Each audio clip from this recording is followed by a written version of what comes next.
कैसे हैं आप सब। आशा करता हूँ अच्छी होंगी।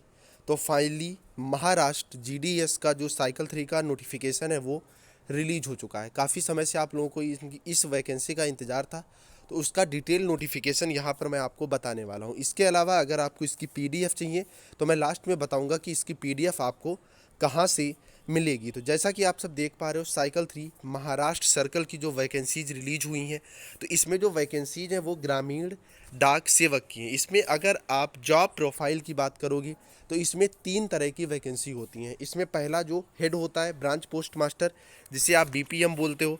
इसके बाद इसमें जो पोस्ट होती है वो असिस्टेंट ब्रांच पोस्ट मास्टर मतलब एबीपीएम की होती है। नेक्स्ट पोस्ट जो है वो डाक सेवक मतलब डाकिया की होती है। तो ये 3 तरह की इसमें जॉब होती हैं जो कि आपको करनी होती है। नेक्स्ट अगर आप बात करोगे टाइम रिलेटेड कॉन्टिन्यूटी अलाउंस मतलब टीआरसीए की, तो टीआरसीए में 2 स्लैब के अंतर्गत मिलता है। पहला जो स्लैब होता है जिसमें आपका वर्किंग टाइम जो होता है वो 4 आवर मतलब 4 घंटे का होता है, और दूसरा जो होता है वो 5 घंटे का होता है। तो जो 4 घंटे की स्लैब में बीपीएम की सैलरी 12,000, एबीपीएम और डाक सेवक की सैलरी बराबर जो कि 10,000 होती है। वहीं अगर दूसरे स्लैब में आप बात करेंगे 5 घंटे वाले में, तो वहाँ पर बीपीएम की सैलरी 14,500 और एबीपीएम की सैलरी जो होती है वो 12,000 होती है। इसके अलावा इसमें कुछ और अलाउंस भी ऐड होते हैं। अप्रॉक्स 1000 मतलब 1,000 रुपये इसमें क्या होते हैं, ज़्यादा मिलते हैं जितनी की सैलरी में दिखाया जाता है। उसके बाद अगर आप बात करोगे एज की, सबसे बड़ा पॉइंट एज ही होता है। तो एज जो है भैया वो 18 से 40 साल के बीच की ली जाती है। अब बात आती है कि एज काउंट कब से होगी। तो एज जिस दिन आपका नोटिफिकेशन आया है मतलब 27 अप्रैल 2021 को आप 18 साल की उम्र पूरी कर चुके हो और 40 से ज़्यादा ना हुई हो, मतलब आपकी जो डेट ऑफ बर्थ है वो क्या हो 27/4 से मैच होती होनी चाहिए 18 और 40 के बीच में। इसके बाद अगर आप रिजर्वेशन की बात करोगे तो एससी एसटी को 5 साल का, वहीं अगर ओबीसी की आप बात करोगे तो 3 साल का।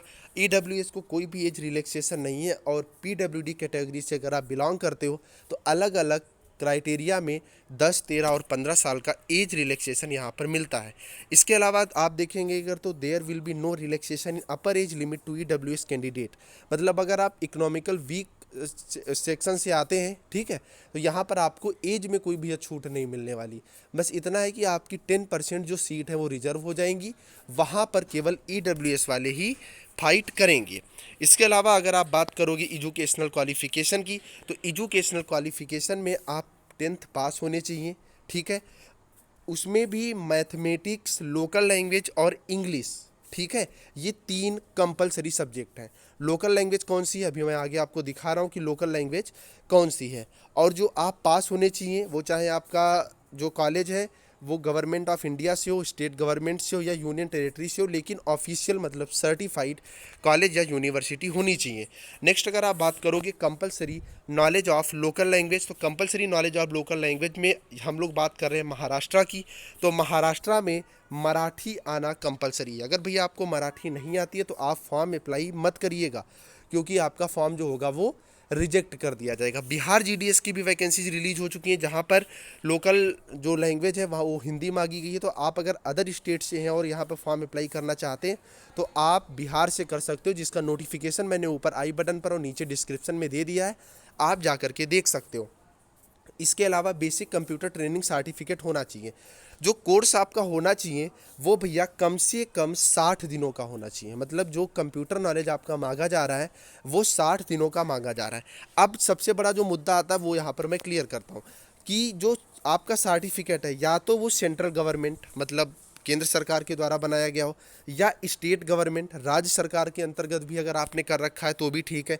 यूनिवर्सिटीज, किसी भी यूनिवर्सिटी में, जैसे मान लीजिए आप अपर जो सब्जेक्ट होते हैं उनकी आप तैयारी कर रहे हैं, जैसे बीटेक वगैरह आप कंप्यूटर साइंस से कर रहे हो, या बीबीए, एमबीए, एमसीए जो भी आप कर रहे हो, अगर उसमें कंप्यूटर एज अ सब्जेक्ट है तो आप फॉर्म डाल सकते हो। इसके अलावा जो बोर्ड्स हैं आपके 12th के, कोई भी बोर्ड हो आपका, चाहे इलाहाबाद बोर्ड हो या अदर जितने भी बोर्ड हैं। इसके अलावा प्राइवेट इंस्टीट्यूशन ऑर्गेनाइजेशन, जिसे आप डीसीए सर्टिफिकेट बोलते हो, अगर वो भी आपके पास है या ट्रिपल सी है तो दोनों आपके लिए मान्य हैं। इसके अलावा जो है आपका अगर मैट्रिकुलेशन या 12th मतलब 10 या 12 या इससे अपर क्लासेज में कहीं भी आपने कंप्यूटर एज अ सब्जेक्ट ले रखा है वार्षिक परीक्षा में, वार्षिक परीक्षा तक मतलब एक सिलेबस के अकॉर्डिंग, तो वो भी आपका मान्य है। तो आप लोग इस क्वेश्चन को बार बार मत पूछिएगा। इसके अलावा रेजिडेंस के लिए आपका लोकेशन क्या होनी चाहिए, वहाँ पर आपके पास रूम एक होना चाहिए, अप्रोच होनी चाहिए। लेकिन ये बाद की बात है, अगर आपका बीपीएम में सिलेक्शन हुआ तो ये चीज़ें आपको मायने रखती हैं, अदरवाइज आपको ऑफिस क्या होगा, अपने आप बना बनाया पहले से ही बीपीएम के द्वारा मिलेगा। नॉलेज ऑफ साइकिलिंग, भैया साइकिल चलाना आना कंपलसरी होता है। जब आप फॉर्म भरोगे वहाँ पर एक ऑप्शन आएगा कि आपको साइकिल चलाना आता है या नहीं, तो वहाँ पर आपको यस ही करना है। इसमें या तो आपके पास लाइसेंस हो, फिलहाल यहाँ कुछ नहीं मांगा जाता है, बस फॉर्म में आपको यस कर देना है, ठीक है। आप चाहे कार चला लेते हैं, बाइक चला लेते हैं, साइकिल यहाँ कोई आपको फिजिकली चेक नहीं किया जाएगा, ठीक है, फिजिकली चेक नहीं किया जाएगा, लेकिन आपको यस करना कंपलसरी होगा वहाँ पर, अदरवाइज आपका जो फॉर्म होगा वो रिजेक्ट कर दिया जाएगा। इसके अलावा एडुकेट मीन्स ऑफ लिवलीहुड, मतलब आप वहाँ के मतलब ज़्यादा से ज़्यादा टाइम वहीं पे बिताएं, वहीं पे रहें जहाँ पे आपका ऑफिस है। ये खैर बात की बातें। नेक्स्ट है फर्निशिंग ऑफ सिक्योरिटी। तो यहाँ 1 लाख सिक्योरिटी की बात कही गई है, लेकिन ये मुद्दा अभी मैं महाराष्ट्र जीडीएस में बात करके आपको क्लियरली चीज़ें बताऊंगा कि यहाँ पर सिक्योरिटी पड़नी है या नहीं पड़नी है।